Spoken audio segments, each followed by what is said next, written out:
Hace ya algún tiempo realicé la reseña de los cantos de Maldoror en su bellísima presentación para la colección gótica de Valdemar, y en ese mismo vídeo comenté que la obra no pertenecía al terror u otra corriente equiparable, sino que más bien era parte de lo que se conoce como decadentismo.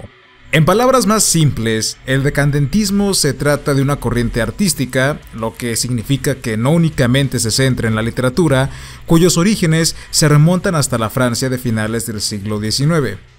Los artistas del momento habían vivido encarnecidamente la caída de Napoleón III, lo que sobrevino una oleada de fuertes cambios políticos y sociales que sumió a la nación en un ambiente precisamente decadente. A todo esto, en dichos años, dominaba la tradición del naturalismo con la que los decadents no simpatizaban en lo más mínimo, pues consideraban que no era un ícono adecuado para todo lo que estaba sucediendo en ese momento. De este modo, quisieron romper con aquella tradición intentando sacar a la luz lo que ellos creían que era la verdad. Fue así que Baudelaire, considerado el primer impulsor de este nuevo pensamiento, seguido después de tantos otros, se dispusieron a exponer aquellos pasajes desalentadores y temibles que los demás se negaban a ver y admitir a través del simbolismo y la alegoría. Lo que encontramos entre páginas no está redactado de una forma tan directa, pues se utiliza una técnica ultra refinada que nos sume en una dicotomía para ser testigos de una sociedad que presumía de los más altos estándares cosmopolitas, aunque realmente estaba podrida, dando lugar a las apariencias. Se daba por enterado que las personas estaban a merced de una ilusión que ellos mismos avivaban y, bajo mi punto de vista, es que el decadentismo adquiere un alto valor al desnudar lo que sucedía en su tiempo.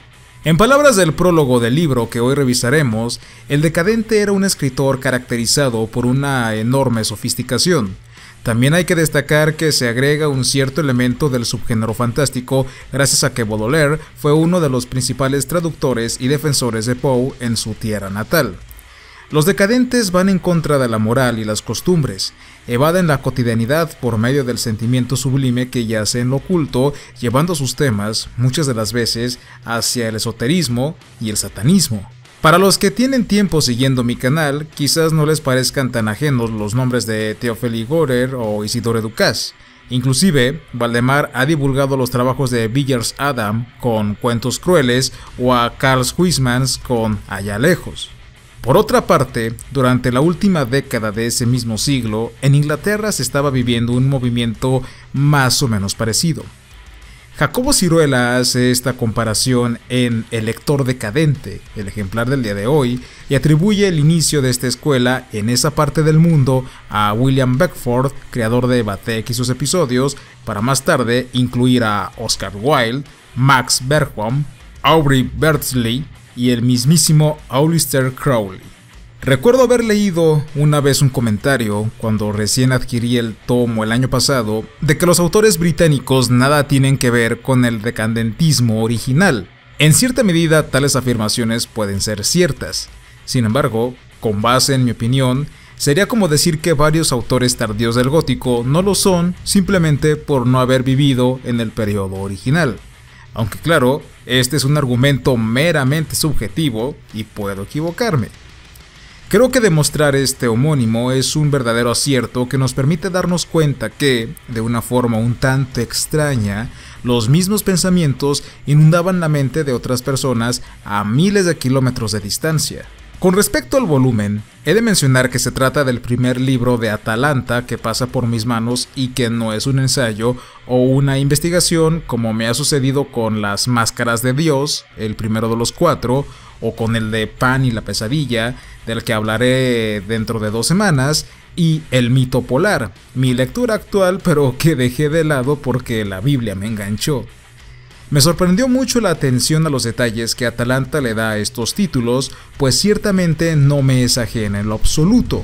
Similar a otras editoriales, que clasifica su material por colecciones, El lector decadente pertenece a Ars Brevis, o Arte Breve, siendo el número 116 y dentro de su página de internet se presenta así. En esta cuidadosa selección de textos de todas las épocas y lugares del mundo, la condición es que cada obra literaria sea breve y cada volumen vaya acompañado de una semblanza sobre la vida y obra del autor. Su propósito es ofrecer en pocas páginas de la esencia literaria de una obra y el perfil de un escritor que resulte inolvidable.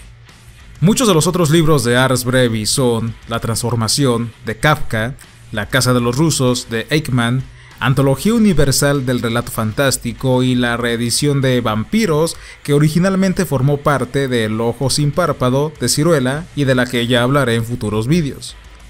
En lo que al lector decadente concierne, creo que el calificativo de brevis sí le hace justicia en algunas partes, aunque a mí me resultó un poco molesto.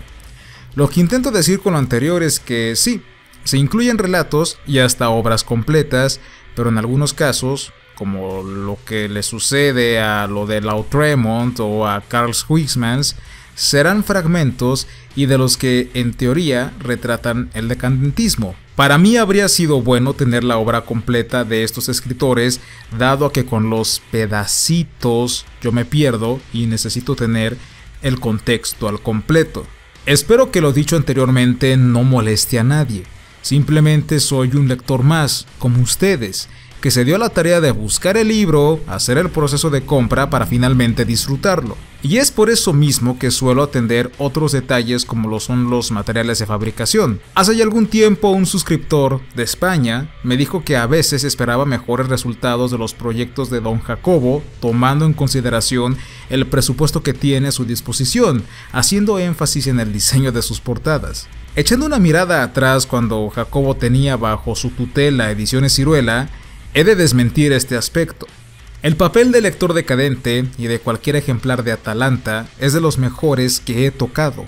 Respecto al diseño de la cubierta y de las tapas interiores, me complace ver los grabados de Aubrey, y referente a las ilustraciones de entre páginas, ver pinturas de Odilon Redon me ha llenado de satisfacción. Estos elementos comparten estrechos lazos con el decadentismo, por lo que no desentona en lo absoluto. Pasemos ahora a lo más importante, el contenido narrativo. Tal y como lo mencioné hace instantes, el lector decadente trata de hacer llegar al público los escritores más relevantes de Francia e Inglaterra que comparten en estética determinados elementos de la ya citada corriente. Segmentado en secciones, cada una de ellas comienza con un prefacio con el fin de esclarecer las motivaciones de todos los autores. Jaime Rosal y Jacobo Siruela fueron los encargados de llevar a cabo esta tarea, además de construir las notas que son un buen complemento para comprender el contexto del contenido. Algo que también estaba olvidando es que cada autor posee un pequeño prólogo o introducción que nos brinda la posibilidad de conocer más de su vida y cuánto fue de trascendental su obra. Todo este contenido se alberga en 592 páginas, representando un medio de diversión prolongado para el público. A continuación, diré qué fue lo que más me gustó, primero de Francia y luego de Inglaterra. Como no podía ser de otra forma, Pequeños poemas en prosa, de Charles Baudelaire, expresan el decadentismo en toda su gloria, ya que se hace uso de elementos torcidos para intentar transmitir un mensaje y retratar algo que el autor tenía el deseo de expresar. Al tratarse de mi primer contacto con el célebre escritor, puedo decir que no me siento decepcionado en lo más mínimo. Al contrario, los poemas son oscuros y siniestros, y tengo más ganas de leer por fin Las Flores del Mal. Seguidamente, el Club de los Hachicinos, de Théophile Gautier, nos sume en un viaje donde el protagonista frecuenta un sitio de mala muerte en el cual se consume la droga, para más tarde saber su viaje de éxtasis momentáneo que culminará con el doloroso despertar hacia la realidad.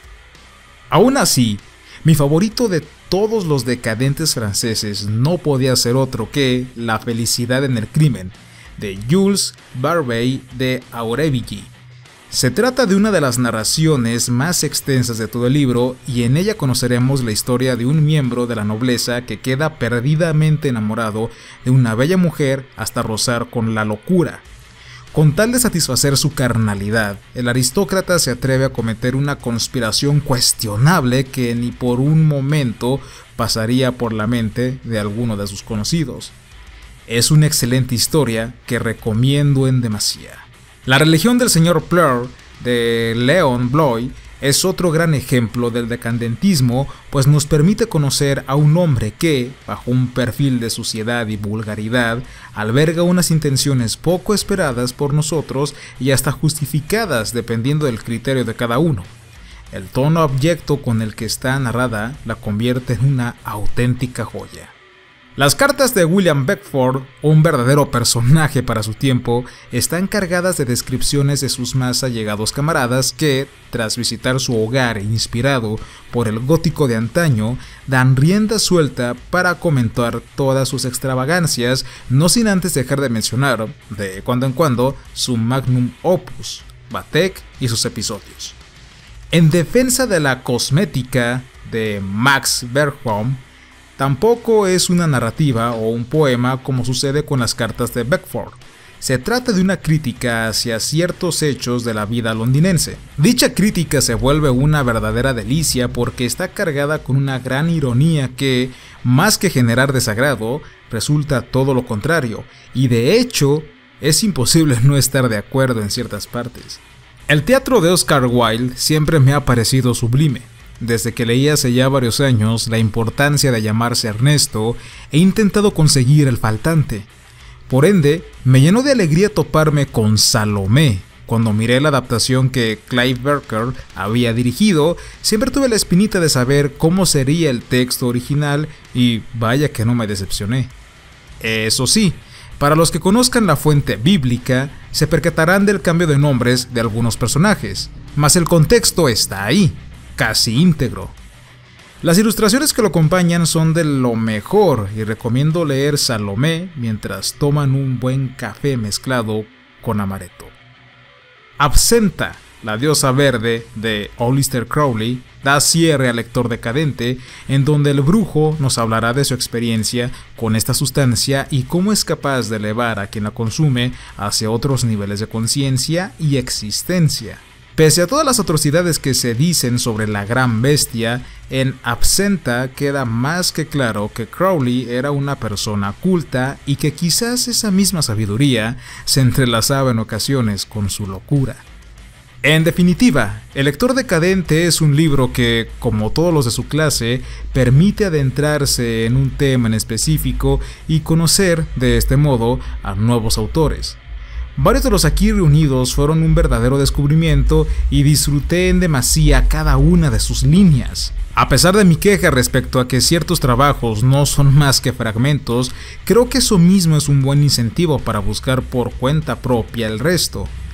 Al poner de manifiesto tantas pasiones humanas, es imposible que no nos sintamos identificados de alguna forma. Si bien yo no me tiro la bebida o nunca he ido a un centro recreativo a consumir sustancias, sí que tengo otras debilidades igualmente clandestinas, y el que otras personas del mundo de la literatura, aunque ya hayan muerto, las referencien, me hace conectar con ellos y con lo que aportaron al mundo.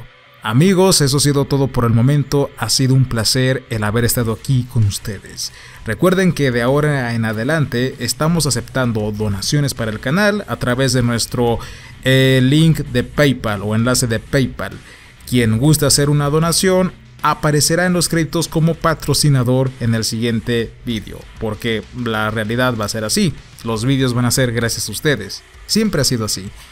Y bueno, ha sido todo por el momento. Nos vemos. Y hasta la próxima. Y gracias.